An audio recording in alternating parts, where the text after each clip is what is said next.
What's up, all you samurai assassins out there? Phat Samurai Guy here with Lady Phat Blood, and welcome to another episode of the Movie Dojo, where we discuss martial arts cinema and action films. Ow! Today in the dojo, we are going to review the film Headshot. Now, this is going to be a spoiler-filled review, so if you want to skip spoilers, go ahead and skip ahead to this time right here. Alright, now let's do this. Here's a quick plot synopsis. A mysterious young man washes ashore with a serious head injury. After being nursed back to health by a young doctor, his past comes back to haunt him. Okay, so several months ago, we were getting messages upon messages upon messages from a lot of you guys out there asking us, please do a reaction for the Headshot trailer. Well, first, we couldn't find one in subtitle form, so we just settled for what there was out there, and so I was like, okay, fine, so we finally do it. Great. Well, we live in the good old US of A, where foreign cinema takes its sweet-ass time making its way over here, so again, we're not an advocate of illegally streaming films, so we decided, okay, let's just wait. There's bound to be a DVD or a Blu-ray or some kind of rental coming out to us. Eventually we're gonna find this movie. So months and months and months pass and we finally hear, okay, we're gonna get a limited theatrical release. So we're thinking, okay, we're gonna wait. We're gonna see what theaters are playing it, because when the Raid 2 came out, we got really lucky, and not only did we have showtimes that were really close by, but they were subtitled. We're thinking, we are not sitting through this shit dubbed. So we're thinking, okay, we're bound to get lucky with this, because the Raid and the Raid 2 are a hit, and we got some people from the Raid films in this one, and so we're like, okay, let's just keep an eye out for it. And nothing. There's nothing. At least 100 miles away was the closest. We are not driving all the way out to some shady-ass theater in Los Angeles just to see this damn film. So we go, okay, plan B. There's gotta be a plan B. So we're thinking, okay, maybe PlayStation Network has it. No luck. And then we finally hear iTunes and Amazon has it for rent. We're like, great. You know, you got Amazon Prime. And I'm thinking, okay, we're gonna rent this bitch. And we finally get to rent it. We finally get to see it.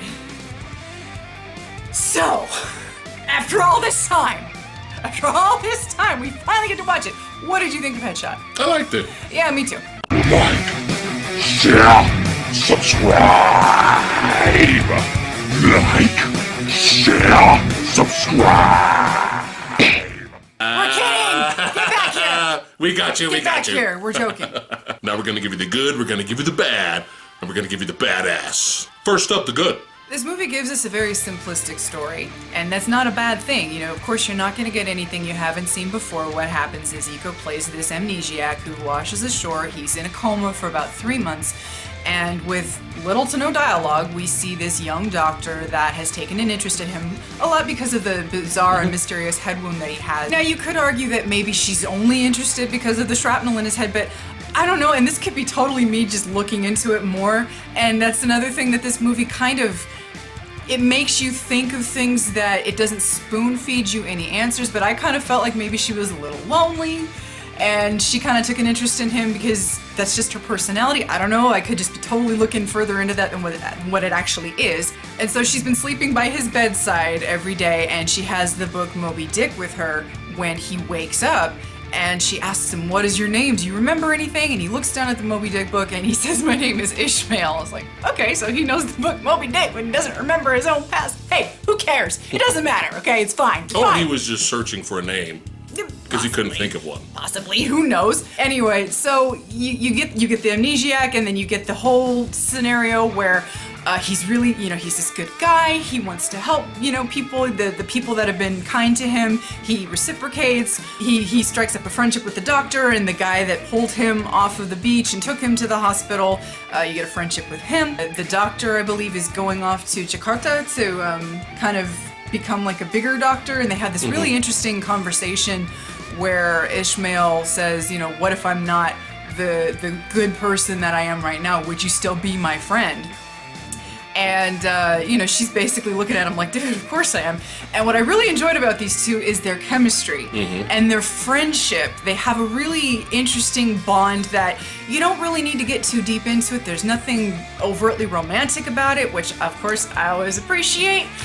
And it seemed very genuine between the two of them. And so anyway, the doctor goes off and her bus gets hijacked. And basically the short version is the bad guys find out about Ishmael, and the people that were responsible for shooting him in the head in the first place are basically going after him, and there we have our movie. Now, I'm just gonna come right out and say this. I do sincerely feel that in the wrong hands, in the wrong director's hands, in the wrong actor's hands, we would have been given a very bland and possibly borderline very forgettable film. But what I feel the directors and the actors brought to it was their own kind of heart to it. We have not seen any of the Mo Brothers films yet. We own Killers. Yes. We've not watched it yet. We will watch the Killers. Because we suck like that. But, you know, and again, there's something about Iko's portrayal of Ishmael where you get a lot of instances where they don't come out and tell you everything that you need to know to follow the story. And I found that very interesting, and, you know, get into that in the bad section of the film. Some people might not like that all the information is not spoon-fed to them, but I thought it was interesting that my brain was still able to kind of fill in the gaps whether they were correct or not. It was still kind of interesting that, yeah, you can still totally just follow along with no problems. So aside from the relationship that he has with the man that pulled him from the ocean and the doctor, you find out, of course, that Iko was an assassin at one point, and the big baddie, played by Sunny Pang, you find out that he takes these orphan children, he throws them into a well, and he makes them fight it out to the death, and hey, if you survive, you get to be my minion and my assassin and all that. And this is where I think some people might kind of lose their emotional connection to the film, is that they do try to establish that Iko was friends with these other assassins. You know, one of the assassins even tries to let him go without, you know, chasing after him and killing him. And again, I think it's because of Iko's portrayal of the character, and Iko's just, again, maybe this is just me, he's so damn likable. And there's something very sympathetic about his portrayal of the character that if the film didn't spell it out for you, Iko's portrayal, and I'm not going to take anything away from the different assassins, actors' portrayals, they all bring this emotion to it that even if it's not there on the page, they bring it to you on the screen. At least they did for me. And so that was an interesting kind of, it's like, well, yeah, it's not spelled out for you, but you still kind of get what the film was trying to tell you in the story. This was a very beautiful looking movie too. I really like the cinematography with this film. And another thing is the really badass kind of 80s retro inspired soundtrack. Yeah. I really like this soundtrack. I'm gonna go out and buy the damn soundtrack, man. If I find it. Damn it, it sucks over here, man. And now for the bad. So I'm just gonna come right out and say it. Anything that we state as being bad, it's mostly kind of falling into the nitpick category. Yeah, as nitpick. I personally didn't have any problems with the film. Like anything that really stood out and detracted from my enjoyment of the film. Again, we come back to the character motivations. You know, you kind of have to read between the lines. Why does the doctor give a shit about Ishmael so damn much? Why did the gang kill Ishmael? Yeah. Why did they betray him and shoot him in the head? Now, my theory was that at one point Ishmael has been detained by the police, and the police are telling Iko about the day that the boss, that Iko's boss, was captured by the police, and it was very mysterious circumstances. They just happened to be told about a point where the boss was going to be by himself in some alleyway eating his lunch, and that's how they were able to apprehend him, because normally he had bodyguards swarming around him and he was untouchable. Now, my thought was that Iko was tired of being an assassin. That's what he had told. That's what he eventually came out and said at one point. Yeah, he does say that. He said he's tired of killing. He's tired of killing. Yeah, because he does recover his memory later on in the film. And my theory was that, well, he was tired of it, and so he betrayed the boss and he set him up with the police. And so obviously at the beginning of the film, we see the big boss escaping from prison.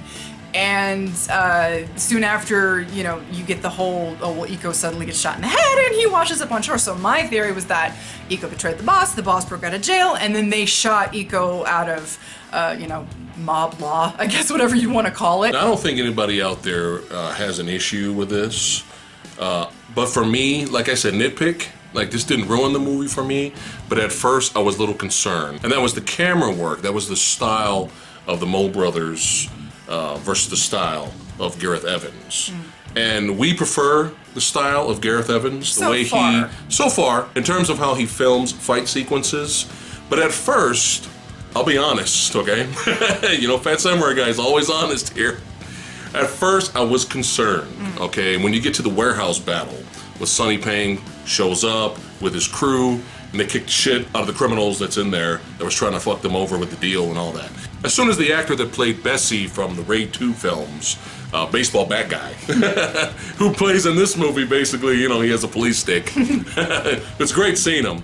But as soon as he starts throwing combinations, the camera's like, whoa, man. And I was just like, oh, no, please.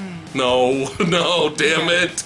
Damn it! Don't fuck this up, man! Don't fuck this up. But it was strange though, wasn't it? Because it was a stylistic choice. Because you could still see this was not an attempt to mask the choreography or the of any part of the filming. It was a deliberate stylistic choice for the handheld, but it was distracting to say the least. I was just concerned that every single fight was going to look like this. Yes. I think the Mole brothers' style, when we finished the movie, I ended up liking their style of filming by the end of the film. Yeah, it was almost But in the beginning, I was worried. It was almost like they had evolved halfway through. Right. And they started to find a little bit more of their own voice and vision. Yeah. And we might be witnessing an evolution in their filmography and how they film these things. What I did like that was different from the Gareth Evans style was that when they were doing the handheld stuff, they were getting very creative.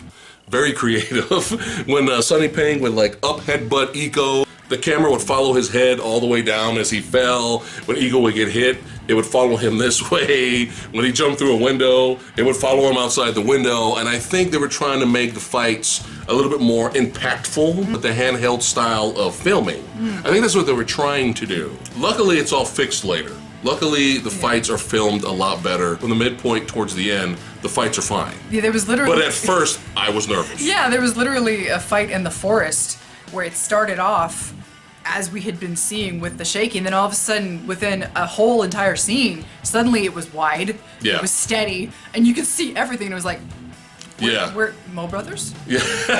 Where'd you go, sweetness? But no, it ended up looking much better. Yeah, and now for the badass. The Mole brothers definitely have a talent. They have an eye. These are very talented directors, and they have an eye for shooting action sequences. It's just, when they get a little bit too ambitious, when they get a little bit too crazy, then it's just like, okay, just take it down a notch. Yeah. And when they take it down a notch, they film all of the fight sequences gloriously, okay? Especially by the end of the movie, the end fight between Iko and Sonny Pang, which is my favorite fight in the movie, but so fucking badass, okay? When they show that and you can actually see everything, it's fucking awesome. Quick warning though, if you guys are expecting The Raid and The Raid 2, it's different.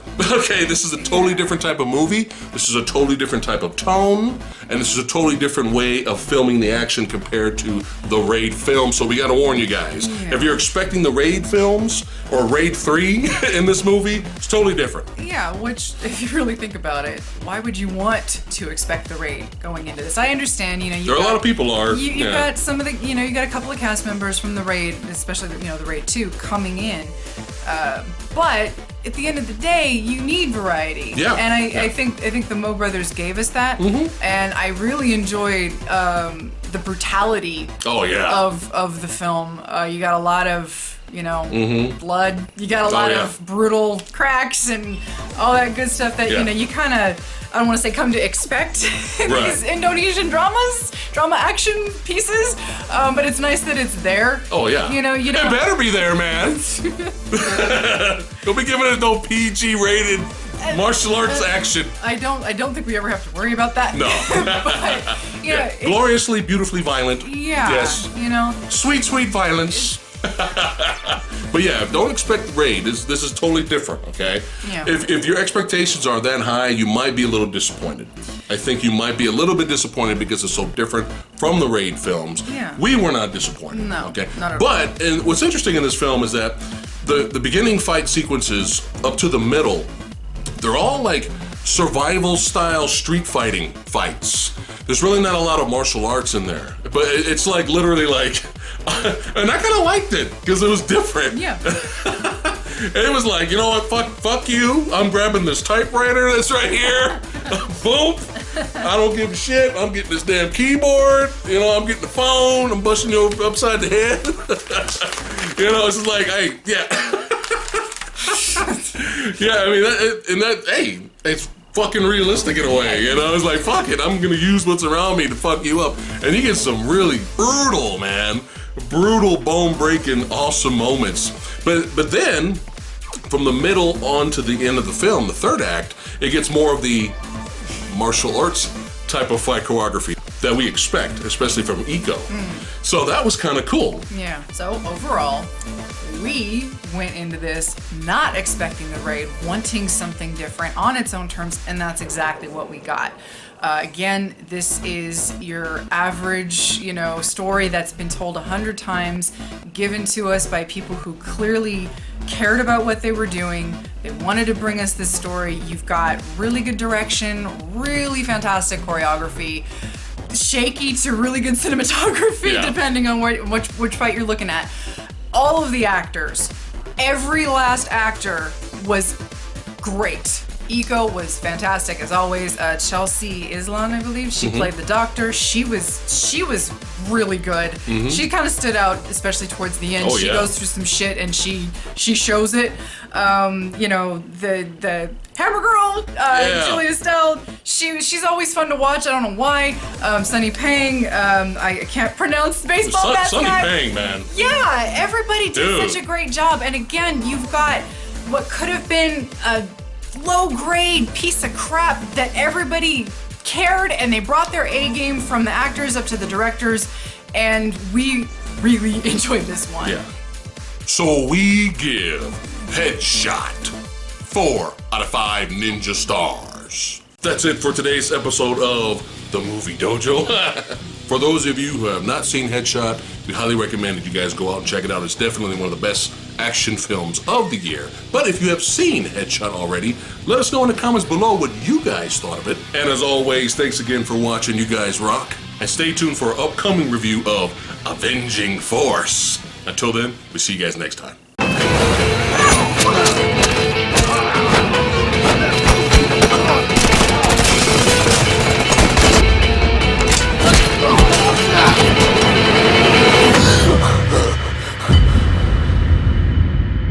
Like, share, subscribe. Like, share, subscribe.